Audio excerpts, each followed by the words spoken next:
moving on to treatment options, the treatment of alcohol and other drugs in Chapter 8 in our text. Really important to know, how do you treat alcohol and drugs? What does alcohol and drug treatment look like? What are the different levels, outpatient, inpatient? What are the different models that are used? How do you do this? So it's really important that you understand the principles for effective substance abuse treatment. It is important for you to know the principles of effective treatment. So the National Institute on Drug Abuse actually published a booklet in 2012 called Principles of Drug Addiction Treatment, a research-based guide. The short booklet is available online. The internet resources are excellent for you at the end of each of these chapters.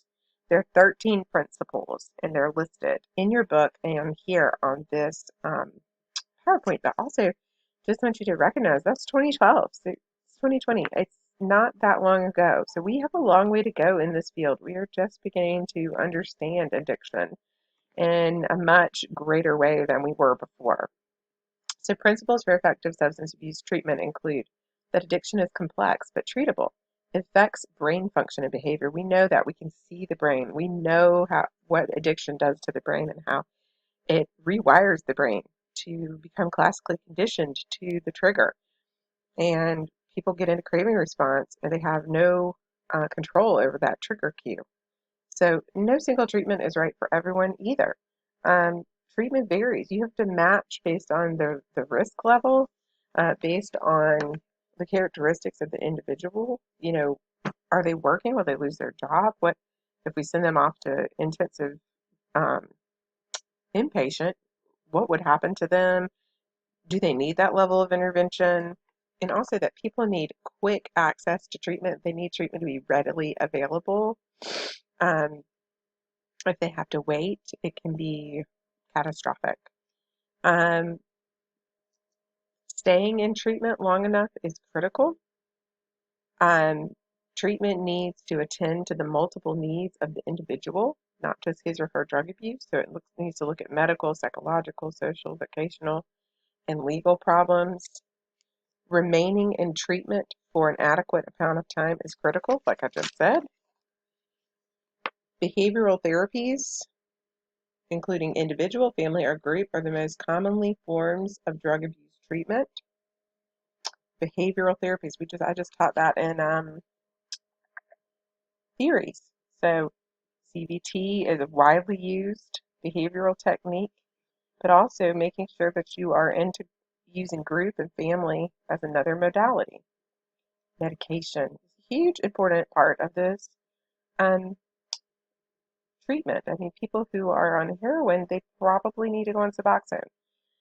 Nicotine replacements, oral medications for alcoholism, like bupropion or other antidepressants, can be very helpful because they will allow that serotonin to stay in the synapse, like an SSRI.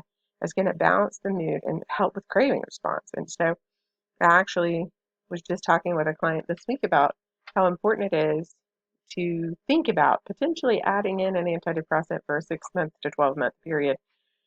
I try to titrate them in and kind of reduce resistance to that by talking about that short period, really critical time that first year, especially if I could get them to take something like that to help them that's non-narcotic. It's going to give us a better outcome in the future. So this is a time where you really need to consult with a doctor and let them know, get a release of information, let them know what your client is going through and what you're thinking and what you think might be helpful for them. Because the doctor is going to listen to you. Believe it or not, at this day and age, that's kind of the way things are moving. So they're going to want to know what you think about your patient. And as we already know, treatment plans must be individualized and reviewed and modified. That's for every client we have. We can't do a one-size-fits-all treatment, especially in substance abuse. But also, we need to make sure we're reviewing and updating those treatment plans. Those of you who are in sites right now who have to do that, you're starting to see that in action. Whether it's being done the way it should be or not, it remains to be seen, right? So I think you're learning like how anyway, some of you are actually seeing the hurdles that you have to jump through or jump over when you're in community mental health or other agencies where you are, and you may see these routine treatment plans, just clicking boxes, and it may not be as individualized as it should. And really, I have great empathy for those systems. They're just doing the best they can, and it's not usually the best standard of care, but it is the best they can do. And so, um, all that to say, you're going to see that in your practicum. Um, Treatment should address all mental disorders. So there's a lot of co-occurring disorders with substance abuse, and so we definitely need to make sure that we're looking at that and that we're assessing those areas. Um, I'll actually need to make sure that assisted detoxification is only the first stage. Medically assisted detoxification is only the first stage of addiction treatment, and by itself does little to change long-term abuse. Um, it can safely help people to detox off certain drugs where we're really concerned, especially alcohol, and may encourage them to move forward, but it will not actually be treatment. That's detox. It's totally different than treatment. That's just the first stage to get them detox off the drug or the alcohol. And then motivational interviewing takes place and um, improved treatment engagement after that point. Then also the old adage that treatment, no one gets better until they're ready to get better is not true. No substance abuse treatment does not have to be voluntary to be effective. We have found that to be true. The old um, operant conditioning, the carrot without the stick, and we know that certain drug courts, when they do follow the right model, and I stress right model, we're focusing on positive and rewards management system versus punitive, we know that the outcomes are quite good depending on the nature of that court and the team and the relationship with the judge, etc. Research has been very positive for people who are involuntary. In fact, most people are in treatment involuntarily um, across the board. Most people have something happen. It's their job, their family, or the legal system that has caused them to seek treatment. So that's not true, and that you have to be ready to get well. That's not true. So drugs and drug use during treatment must be monitored continuously. Um, it's very helpful for clients when they know they're going to be drug tested. You can have clients, if you're an individual therapist, you can ask for them to go get a drug test. Um, at counseling services, we used to give them in the bathroom. And now we have a drug lab. You can ask them to go to the lab. That doesn't mean that um, they wouldn't mask or do something. But that accountability of those drug tests, sometimes you have family members that you work with who may be popping those tests at home. That's a good thing to do. You can get them at Walgreens, or they can pull them up straight to the lab themselves and pay for a test. Treatment programs should also assess patients for the presence of HIV/AIDS, hepatitis B and C, and tuberculosis, especially when they're coming in, maybe inpatient or even outpatient. I know in drug court they did have to get TB tests. I think they did that at the jail anyway, but they had certain tests they had to do for pathways to enter treatment there. And that's because of the high risk of those diseases um, in those populations. So components of a comprehensive drug addiction program, we know back in, I think, '03, we changed the model. I think it was '05. So let me see if I've got that right. That is the recovery-oriented systems of care. We changed that, yes, in '05 to really incorporate a lot of different areas, just like we did talk about those principles, looking at a more holistic recovery support situation. So there it is. That's the components of an actual comprehensive drug addiction treatment program. Invoke services. So we're helping them find a job. Mental health services. So we're looking at those other mental health issues. Prescribing meds. They're getting access to medical care and they're getting tested for things that they may have and dealing with that. They're learning, getting GEDs or going to school, learning a trade. They have HIV/AIDS services to help them if they have contracted one of those diseases. Legal services to help them with their legal issues or support them through that. Family counseling.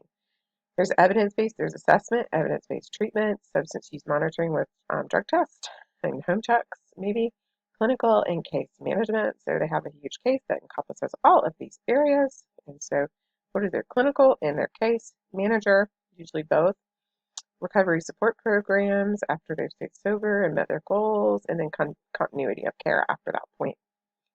There are different types of treatment. There are multiple different types of treatment.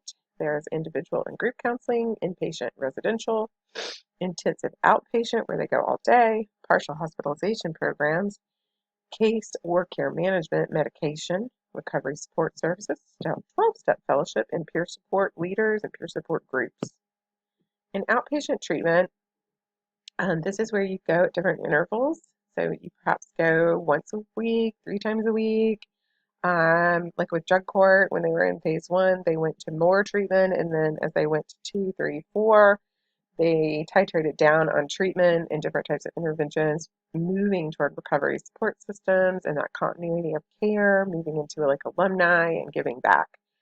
So outpatient treatment can look different depending on the type of program that the patient is admitted to. So treatment can also transition from inpatient to outpatient. So they might have been hospitalized and come back to outpatient treatment, or that might be the model of the program.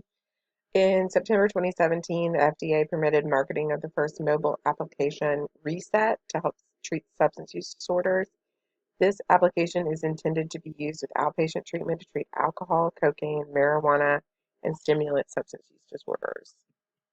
Reset is for individuals with opioid use disorder. It's the only FDA authorized prescription digital therapeutic that's proven to help patients stay in treatment longer. It works in a way that meets patients where they are on their smartphones so they can turn screen time into therapy time. Patients prescribed Reset-O downloaded on their phone for secure, discrete, convenient access to therapy, interactive learning, and support. 82% of people who added Reset-O to their buprenorphine stayed in treatment versus 68% who didn't. So they give rewards, very interactive. So there's lots of research on that. So that's what they're talking about with Reset-O. And I think we'll see more and more of that coming down the pipeline as we continue um, to grow in our knowledge of what works with substance abuse clients. An inpatient treatment is very different than outpatient. Obviously, they're in a residential setting they could be in a hospital setting. Um, that would be hospitalization, but they could be in a long-term residential facility. Um, there are licensed residential treatment facilities that offer 24-hour structured intensive care, safe housing, medical attention.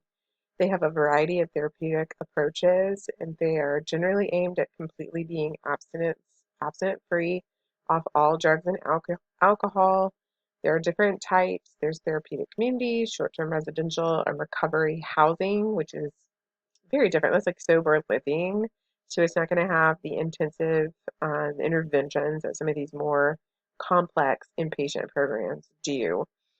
Those therapeutic communities are highly structured programs in which patients remain in a residence 6 to 12 months. The entire community, including treatment staff and those in recovery, act as key agents of change, influencing the patient's attitudes, behaviors, and understanding associated with drug use. Recovery housing is like a sober living, short term housing, and a recovery support system, helping them stay connected to their community. So there are a variety of different types of inpatient treatment. You'll hear a lot about different types of those. Some of you are working in what we would call kind of a recovery support center, recovery housing right now at the Calumet Center. Other inpatient treatment may be around the states. For instance, we have the Bridges of Hope. Bridges of Hope, I think it costs about $1,000, 6 or 7 months. They have several campuses around the state of Georgia. It's faith-based. Sometimes they have a scholarship program. They have a male's facility and a female's facility, heavily scripture-based and AA focused. But that is an inpatient treatment facility. They do not have licensed counselors there. So there are different levels of these types of inpatient treatment centers. Then there are more partial hospitalization. There's things like Ridgeview and up in Atlanta and things such as that. So you need to be familiar with all the different referral sources for you. Sometimes we also have these beautiful inpatient systems like inpatient treatment places like Passages, which sign me up. I want to go do yoga and eat vegan food that's prepared by a chef and get massages every day. But a lot of these high-end private pay facilities that are not attainable for most folks are They have a great treatment program. They are incorporating everything that we know about healing and wellness for substance use disorders, and but it's not accessible to many. So we're left with a lot of these programs all over the state. Some are certified, some are not, and most of the time people have no money that need to go to these places. Most of the time you're going to be looking for people who are in a situation where the court is requiring them to perhaps go for a higher level of treatment. They're going to need to go into inpatient, and you're going to need to try to find them something that costs nothing.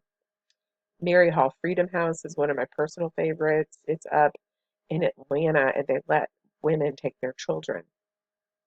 One of the most alarming things to me is how we create more trauma for people who have substance use disorders by ripping them from their children and making them go stay somewhere for a year where they might be able to work on those goals in conjunction with treatment and learn how to be a better parent. And there is criteria to decide whether or not somebody is suitable for inpatient or what level of outpatient treatment they are. And it's called ASAM. And so you may hear people talk about ASAM treatment, different levels of ASAM. So that's the most widely used patient placement criteria. It's by the American Society of Addiction Medicine, or ASAM, and it's called ASAM PPC 2R to denote the second revision of the system. It uses a multidimensional assessment that includes acute intoxication and or withdrawal, potential biomedical complications and conditions, emotional, behavioral, cognitive conditions and complications, readiness to change, relapse prevention, relapse use, and recovery environment. What are their resources? There are major levels of care, and then there are sublevels. So level 5 is early intervention services. Level 1 is outpatient. Level 2, intensive outpatient partial hospitalization. Level 3 is residential. And level 4 is inpatient. So those are the levels, and that's what you would determine to decide where the person would go. So we're going to go through each one of those in just a minute. So then we also have, so that's inpatient, then types of individual counseling. We're going to be doing CBT, we're going to be doing motivational interviewing or motivational enhancement. Same thing, almost. Contingency management, which is that behaviorism, where we're using the behavior model to reward behavior and punish behavior, and then 12-step facilitation. There are certain medications that we want to encourage for alcohol use. Um, there are different medicines that reduce craving for alcohol. So there's different medications that can be used. There's a medication that can actually make people have a really unpleasant reaction or get sick from alcohol usage. Those may be used with the treatment. There are different medications for tobacco use. I don't love these slides. There's too much on here, but I'm just going to quickly run through these. You know, you know the drill. Everybody understands. You guys are far ahead here. Medications for opioid use, of course, there's Suboxone and oh my gosh, now I can't think of the name of it. I'll tell you what, this whatever I've got has got me not thinking clearly. You guys are probably laughing at me. This is something I know a lot about and I can't get my words out. Um, oh my gosh, what is the drug that we use to get people off heroin other than Suboxone? Methadone. Hello, methadone. We know that medication assistant for opioid use increases the chance that the person will be able to stay in recovery, and it is very, very important that we do not have a negative bias against that. Um, they have these extended release injectable naltrexone, which is where we can use that for perhaps when people are in jail because they won't do this treatment in jail usually. So. Um, There are not, there are no FDA-approved medications for the treatment of other substance use disorders, but there are many that can be quite helpful. So group treatment. So group treatment is often also used in inpatient settings. So it doesn't mean that you would have group in an inpatient setting and usually individual. Sometimes not even individual when you're in an inpatient. Sometimes those inpatient programs are pretty slim pickings. You're not getting a ton of the good therapy that you may be needing. So they're not all created equal, that is for sure. But group counseling is cost effective and it also uses psychological modeling and is very safe.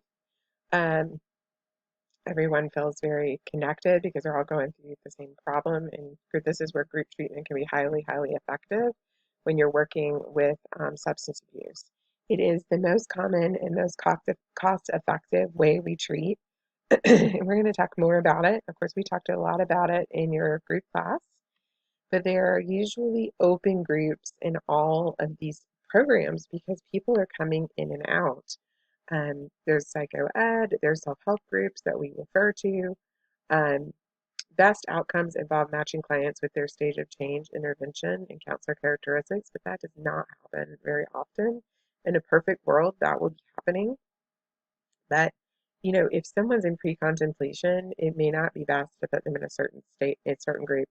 This is why I advocated for the treatment that I did in drug court. Although it was written for alcoholism, it was phenomenal. I absolutely loved what we did there, and it used the stage of change in the treatment groups. You met the client individually where they were, and there were different modules that trained you on how to assist that client in whatever stage of change they were in.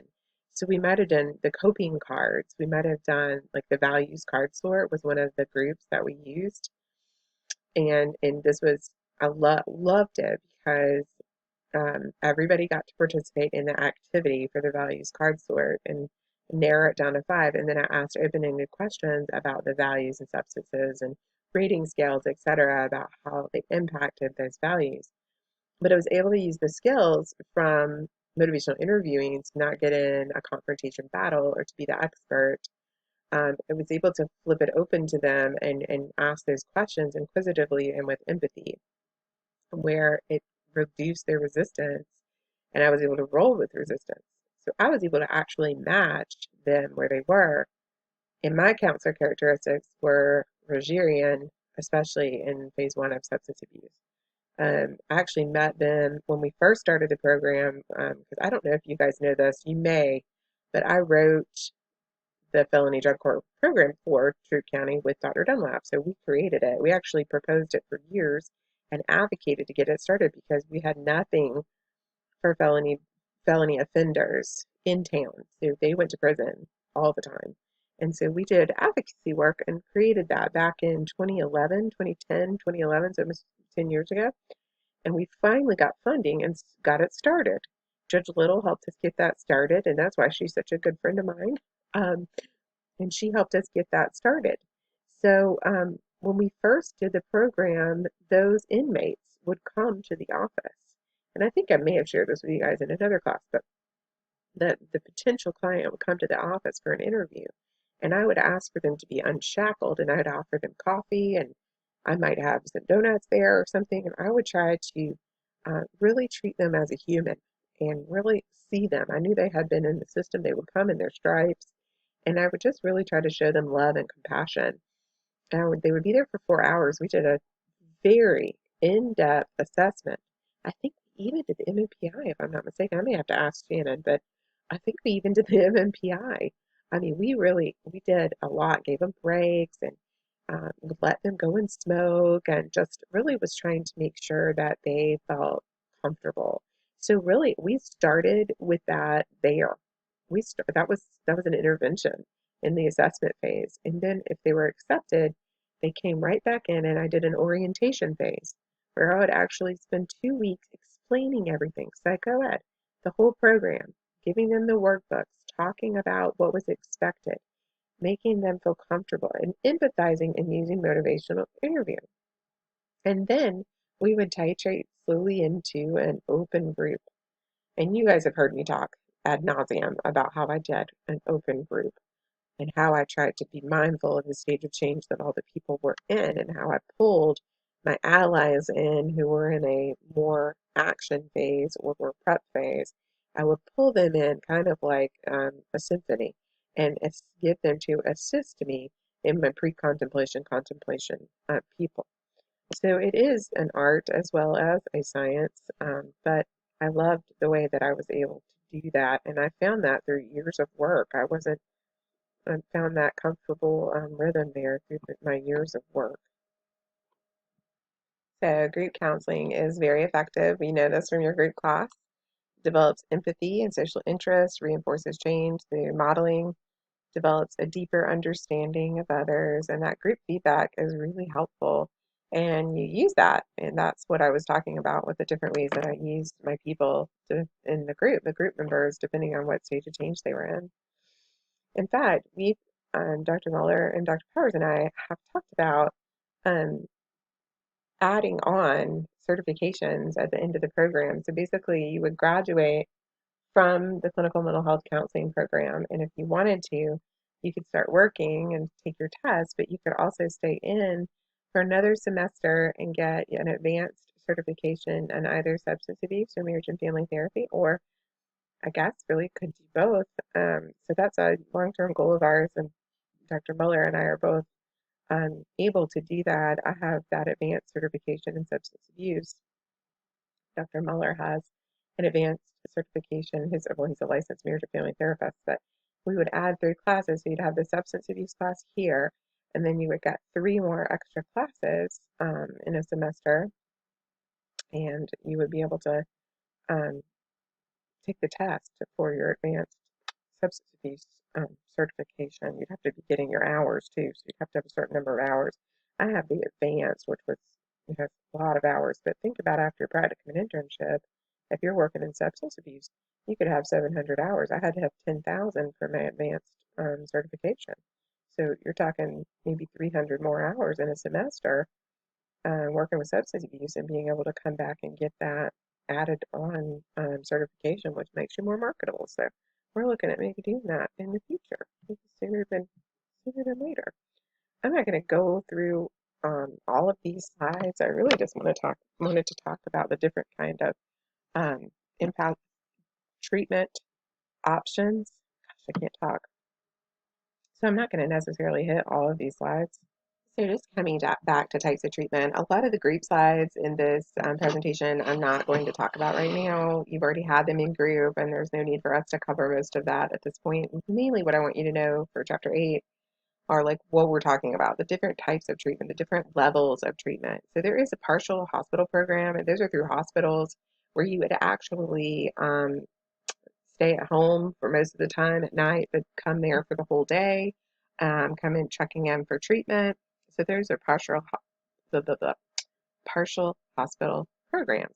Then you have intensive outpatient, and we talked about outpatient, but intensive outpatient is more than just a regular outpatient.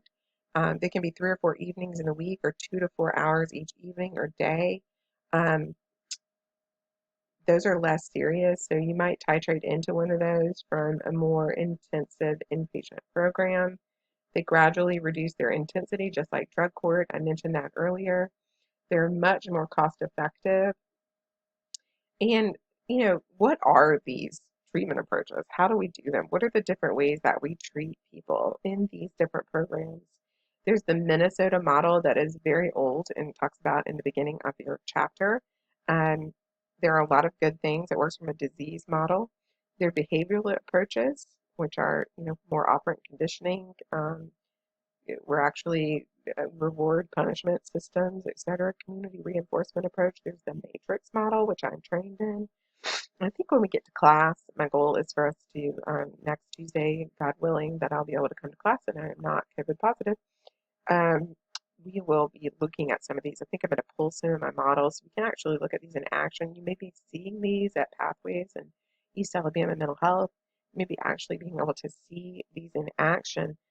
There's also 12-step group, cognitive behavioral therapy. We know what that is. Motivational enhancement therapy. It's a little bit different, but uses MI, MET. Well, we can look at that. And then the pharmacological procedures like the methadone, there it is, epinephrine, like Suboxone, and abuse, which is what makes you sick when you drink, naltrexone, and different other SSRIs that can help with stabilization. Of course, everyone has a treatment plan that's individualized, and we try to use group and family counseling support groups education, etc. So another really important part of what we do in substance abuse treatment is we work from this National Registry of Evidence-Based Programs called NREP. And NREP is a great place to find programs and um, substance abuse treatment programs that have been backed up by research. Oh, look, I lost my internet for a second. Hopefully not. Um, so this is in your text, but it's also really, really important because if you're wondering how do I go about starting? So let's say that you get hired somewhere and they say, we want you to help us create a substance abuse program. Well, now there's 175 different ways to support substance abuse treatment in here. There are a multitude of different types of treatments in here. So you could come here and look at the list of these programs. And here is your resource center, evidence-based resource center. And you could look for different programs that you need. Let's see, let's look at substance abuse treatment. We got 59 here. And here are our search results. Treatment of stimulants. Get resources from the SAMHSA store. Medication assisted treatment for opioid use disorders in jail. So let's say you're working at the jail and you want to do something there, right? There's one here. You click on it, and you may have to purchase something, but this is going to give you the cream of the crop. So here's a toolkit and gives you everything you need. You download this toolkit. There's a webinar, presentation. So this is an excellent resource, and this is when I'm trying to help people, when I'm consulting with people or talking with wards or something of that nature, this is what I'm referring them to. Suicide risk and care transitions. So let's see what else we have here. Why don't we look up, perhaps we can search for matrix model.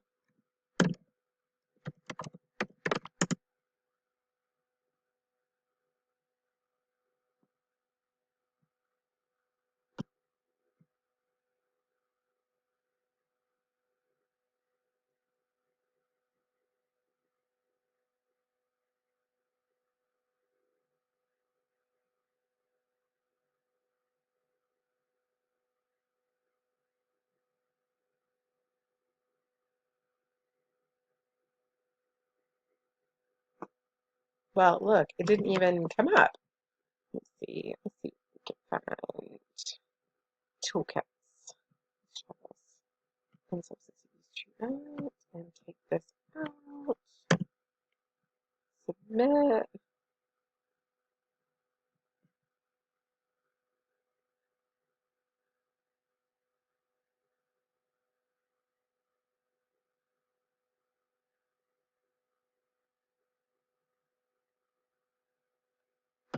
We've got all these different toolkits for opioid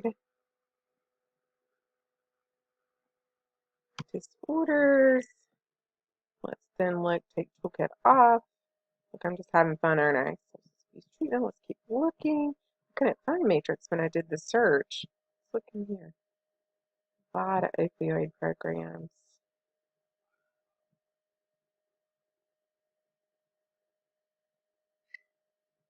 Okay, so I found Matrix because I went back to the regular SAMHSA page and just put Matrix. And here we have using Matrix with women clients, a supplement to the Matrix intensive outpatient treatment for people with stimulant use disorder. So here we go.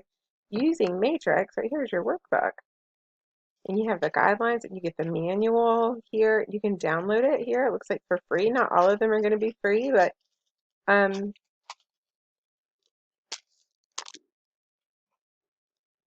so this is why I love this resource so much. I just opened up using Matrix with women clients, 92 pages here. Scrolling through this workbook. Ooh, goodness, I made that too big. Hang on, let me turn this down. Ooh, 100. There we go. All right, let's scroll through here. Using Matrix with women. I'm not going to go through all of it, but this is why I love SAMHSA. We have all those treatment improvement protocols, those tips, and wherever you are, whatever your population, that just put that with that for some reason. When you guys are working in your sites, you can actually go and find these free resources. and you don't even have to pay for them. Sometimes there's extra training and things like that that you need in order to utilize these. But okay, so here we are. Look at this. Here's your table of contents. And this is the actual treatment program. Tells you how to do it. Introduction. These are women. Why have a specific track for women and outpatient? Talks about the literature behind that. What what are the treatment issues with women? Where did the idea of supplementing matrix model become? So there's all this good information. Then we have a sample matrix of how the program would run right here. So exciting. Kind of miss this work sometimes. Philosophy of a women's only group. So important to support women in recovery because their needs are so far greater. Often they are single mothers, they have a whole host of other issues that they're dealing with. And it's really good to have a safe place for them to talk. It gives you all the guidelines for groups. Look at this. So I just wanted you to see how you can actually go find this stuff, right? Because sometimes you read it in a textbook and then you forget. I don't know how many people come out of school and they don't understand that there are all these resources at your fingertips. And look at this. It has the groups and the content, and then actually going to give you the session instructions. This wasn't. I didn't even know about this one when I was in. Here's session 9. The importance of relationships. How healthy are my relationships? So it has handouts for you. So yeah, take a look at all this stuff and see what's in there. Take a look on the take a look in this website. Really look around on SAMHSA. Really look at the NREP. And NREP kind of our current administration didn't think that money should be going to the NREP database at some point. So that is just something to note. I know that was very controversial in our world as counselors when NREP funding kind of got pulled. So I don't think it's been utilized as much lately, and it's definitely not been added to like it should have been. And so hopefully in the future that will come back because it was just absolutely phenomenal to be able to go and look at all and go right to the same place for everything. Look at all these other things we might be interested in here. Matrix intensive outpatient for people, not just women specific. Matrix intensive outpatient for people with stimulant and counselor's family ed manual with ACD. Tips for talking with help and helping children after a disaster. Substance abuse, clinical issues in intensive outpatient. Remember those tips. There's a tip for everything. There's treatment improvement protocols. Don't forget, you can find one on anything, and it tells you exactly what to do and how to do it. And they're free, and they'll come in the mail. They'll send you one in the mail. I think they used to be. Maybe they won't now. Maybe you just download it, but they used to actually send you one in the mail. So it's kind of fun to get a big free book in the mail if you're kind of nerdy like me. So I think that's all I want to say about this. I think when we get in class, we're going to talk about treatment effectiveness. We're going to actually talk about some cases, and we're actually going to talk about your abstinence projects when we get back in front of each other. So please try to be at class next week. Even if I am COVID positive, I should be out of quarantine by then, so we should be able to have class because I've been symptomatic since Saturday. Is that right? I think I or Friday. So perhaps we will be back in front of each other. If I have to, I'll go get another test. And hopefully I'm not. So that's it for this presentation. All right.